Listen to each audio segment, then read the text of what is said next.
welcome.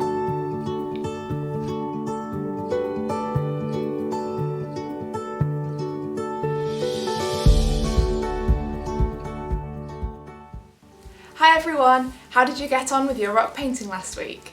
Did you find any other rocks when you were putting yours out somewhere? I went on a walk and found lots of different rocks and was really encouraged by the pictures and the encouragements written on them. Anyway, first up we're going to head to Holly for our game. So guys, for this next part, you might need some space around you, so it might be worth sticking out your arms, giving it a little turn just to make sure you're not knocking anything. If you're watching this with someone, get them up, get them doing this as well. We're going to be doing some tests, okay?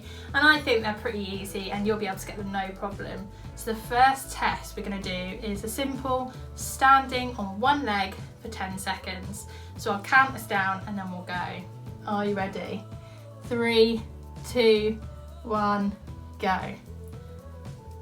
Sometimes how you're doing with your balance, sometimes it helps to stick your arms out or focus on something straight ahead of you. Nearly there. Look at that. Easy first test, 10 seconds straight away, done. Okay, the next test is slightly harder. We're going to get harder each time. So the next test is the same again. We're going to be standing on one leg for 10 seconds, but the catch this time is that you have to get your eyes closed at the same time. So you've got to keep your eyes closed, standing on one leg for 10 seconds, okay? So I'm going to count this down, the same again. 3, 2, 1, off we go. Oh gosh, I'm not very good at this one. I hope you're better than me. How are you all doing? It's hard when you can't see and focus on something. There we go, 10 seconds up again. You guys are smashing this. This is too easy, we should have made them harder. Okay, the next test is slightly different, so we're just gonna stay on both feet this time, no standing on one leg, and we're going to ask you, can you rub your belly and pat your head? Easy, easy isn't it? Except we don't want you patting both or rubbing both, so can you keep concentrating enough to rub and pat at the same time? It takes time to focus, doesn't it?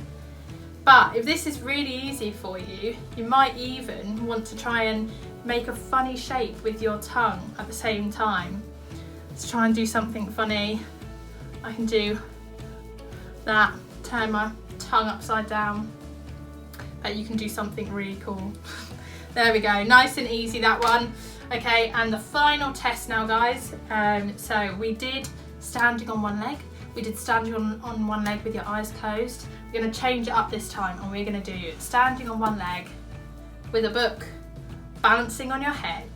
So you can grab a book from somewhere in the room or in your house. Make sure it's not too big or heavy because we don't want that falling and hurting you or squashing you or anything like that. So once you've got your book, place it on your head nice and balanced, and after, when I count down, we're going to do 10 seconds standing on one leg.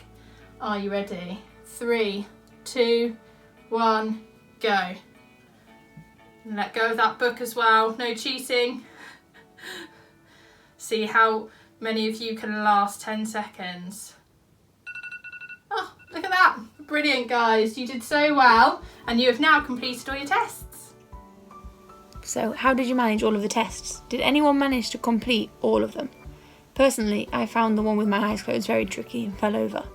But the thing is, humans, we can do crazy things. We can balance, we can do multiple things at the same time, we can make funny shapes with our tongue. We are capable of some pretty interesting things, but also some amazing things.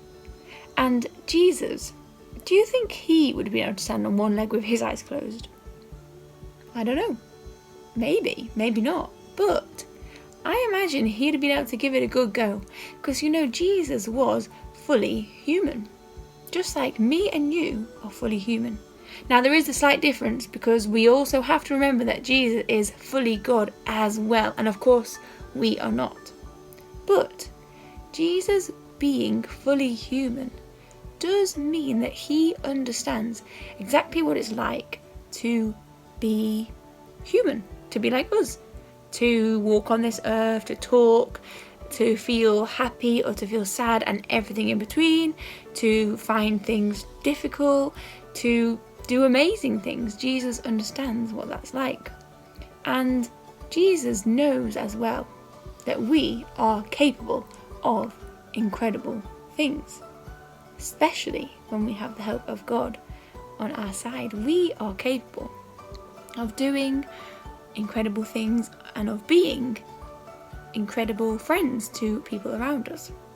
So I wonder, what can we do to be more like Jesus at home or at school, with our friends, with our family, with people we do or we don't know? What can we do to be more like Jesus? How can we do incredible things? And Max is going to help us to think a little bit more about that with some drawings as we pray.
Hey everyone, it's time for this week's mini challenge.